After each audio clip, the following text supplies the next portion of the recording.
All right, we'll go ahead and get started. Just want to say a special thank you to our friends from ACTE for joining us, not only recording the session for us, but then also joining us today for our Q&A.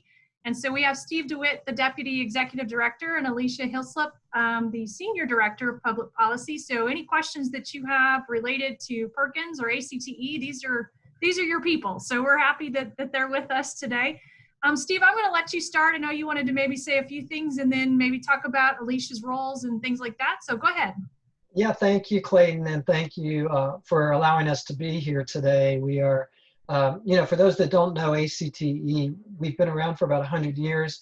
We are a national organization that represents career and technical education, and a lot of our work is around policy, but you truly got the B League with me. Dr. Hillslip here is our terrific Senior Director of Public Policy. She really knows her stuff, and I will say I think she's one of the most knowledgeable people on Perkins, period. And so I'm thrilled that she could join today. I also just wanted to mention briefly, we urge you to go to our website, which is acteonline.org. Take a look around. If you're interested in becoming a member, we'd love that. And also just wanted to briefly mention, you see our backgrounds that Alicia and I have that say CTE. We have a number of those that have been developed that are free to anyone to use. So you'll see those right on our homepage if you're interested in downloading those. They're right almost in the middle of the page there when you land. So thanks again, Clayton, and I'll defer to Alicia on almost all of the questions today since she's the expert. Sure. So we have some that are trickled in here, and I'm just going to read from the top for the ones that were the most popular. So the first question is, how can Perkins V funding be used for industry certifications? So great question, but it's really going to be dependent on your state and your local community and the needs you've identified through the needs assessment. Perkins funds are certainly allowed by the federal law to be spent on industry certifications, but there's several layers to that. The first is the state layer, whether or not your state allows you to spend funds on certifications. Some states make decisions about how Perkins money should be spent at the local level in order to maximize those resources. So for example, if you have another source of funding for industry certifications in your state, maybe they say, no, don't spend Perkins money on that. Let's use this other pot and redirect your Perkins dollars to things that can't be funded out of other state resources. Or sometimes they've set some priorities to make sure that the Perkins dollars are really focused on overall program improvement activities. So that's the first layer. The second layer is your comprehensive local needs assessment at your local level.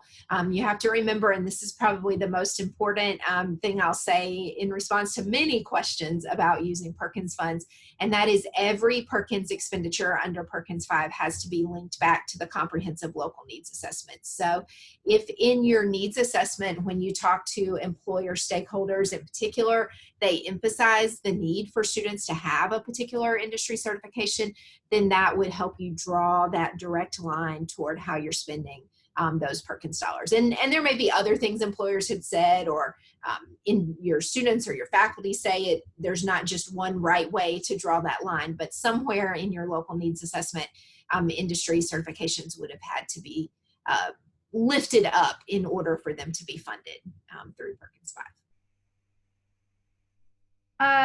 Second most popular question here, is there still a restriction on the use of material/items funded by Perkins?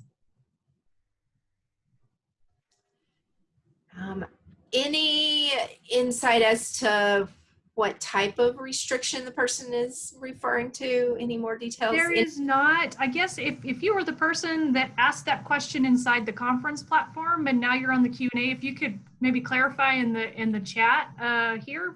But that's exactly how the question was written. So okay. I would guess, sorry, I'll chime in. I would guess a little bit on the supplement versus supplant. I know that's a question that gets asked, quite frequently. And so maybe kind of discuss that, because I know that's a question we receive a lot here.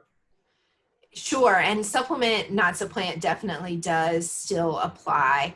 under Perkins. And basically what that means is that if you were spending federal or state dollars if you were spending local or state dollars for an activity, then you can't all of a sudden shift those costs over to Perkins just to free up local and state resources.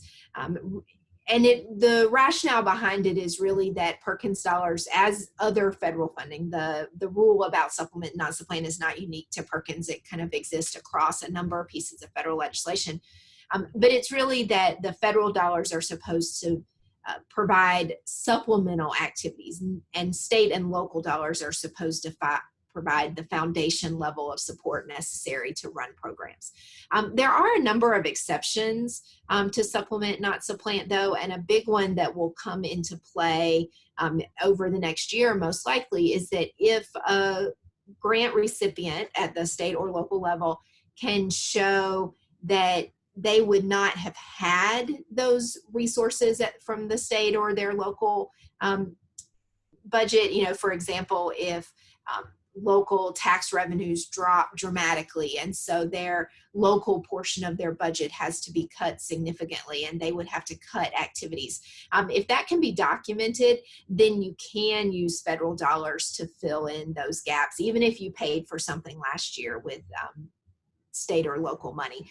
It's really all about how you document that, yes, there was a proposed budget cut, yes, or maybe even a complete, cut of an item out of the budget. And so now we're going to use federal dollars to pay for this. So while it is important to think about, you can't just move activities from one pot of money to another, there are definitely ways to address it, particularly in an economic downturn like we're facing now. Next question is, where do we go to learn about our state plans?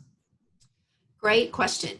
So hopefully your state plan is posted on your state eligible agency's website. So it might be your state Department of Education or your state community college system, or perhaps in a few states it's a unique state agency for CTE, like in Oklahoma, and in Washington State it's the Workforce Training Board. There's a few exceptions. So hopefully they're posted front and center on your state websites. If they're not, the Department of Education has a website. It's cte.ed.gov, and I'll put the link in the chat too, where they are posting all of the final state plans. And so you can see the final version that was approved by the Department of Education at the federal level on that website. So I know we talked a little bit that there's COVID legislation and funding bills that are happening, right now. So separate and apart from Perkins, and maybe share a little on that. But also there was a question too that says, like, what advice do you have, or what can you share in terms of just receiving CTE funding? So maybe not even Perkins related, but some of those other options that in terms of the funding bills and things like that that are happening right now. Sure. Well, I'll start with the second one about getting funding for CTE. There are a number of sources, potentially the COVID legislation, the CARES Act that was already passed. There are other K-12 and higher education related dollars at the federal level, as well as state and local resources. I think key in all of that is making sure that CTE stakeholders are at the table when those decisions are made, and that you are vocal in your needs with local policymakers, with state policymakers, and at the federal level. I was talking to someone from Ohio earlier this morning about the CARES Act funding, the last COVID-19 response package that Congress passed. And because of the way their area CTE centers are structured in Ohio, they kind of lose out on some of the K-12 dollars that are often provided through the federal government, because those monies go to school districts, and the joint vocational schools are a little bit different in governance structure. But they've been working with their governor's office to get a share of the governor's funding, and we're thinking about strategies, working with their federal policymakers. And so there definitely are resources available. But if if CTE educators are quiet or think, oh, there's other needs out there, which certainly there are right now, but making sure that that CTE voice is loud and clear is my best advice. So the other two questions, COVID-19 response package. So I just mentioned the CARES Act that was passed back in March. It has provided a significant amount of money to both K-12 and post-secondary education, including CTE, although not singling out CTE money. And Congress is now starting to realize the verdict is still out on how much they agree or can agree is needed, but starting to realize that another package of legislation is necessary to address the crisis, and that some amount of money for education needs to be included to help schools as they return in the fall, whether that be in person or online instruction. Those negotiations, you've probably seen them playing out in the national news between particularly the House Democrats and the White House, who are the primary negotiators right now for their respective parties. And we are hoping that we can see a deal on that next COVID-19 response package by early next week. There seems to be a fair amount of consensus and around the fact that there is a significant amount of money needed for education, probably somewhere in the neighborhood of $100 billion, perhaps even more than that. And that money will be split between K-12 and higher education. But there is not consensus on exactly how the money should flow, the priorities, or whether it should be linked to school reopening, physical reopening of schools. So I encourage you to take a look at ACT's website. If you haven't recently, we have an action alert that you can send a note to your members of Congress expressing interest in dedicated resources for CTE, as well as some other provisions for that overall education and workforce funding. Because while we know that that CTE money is important, the broader pot of money for education helps do things like provide technology and school meals in an adapted way, and additional transportation cost and substitute teachers, kind of all of the things that are increased cost across the education spectrum that schools need support for. And so I think that I covered everything. Yes, thank you for that. So we're going to circle back around to one last thing. Is there any documentation that defines the supplement versus supplant? Is there anywhere, can they find that somewhere, those definitions? Yes, there are a few things I can send. It in the law, it just has a sentence, you have to supplement and not supplant. The best place to look is in grant management guidance from the Office of Management and Budget. As I mentioned, this isn't necessarily specific to Perkins, even though Perkins references the clause, but it's enforced across federal education grants and programs. So OMB circulars are a place to find it. And Clayton, we can follow up after, and I can get you some specific links to send out to people.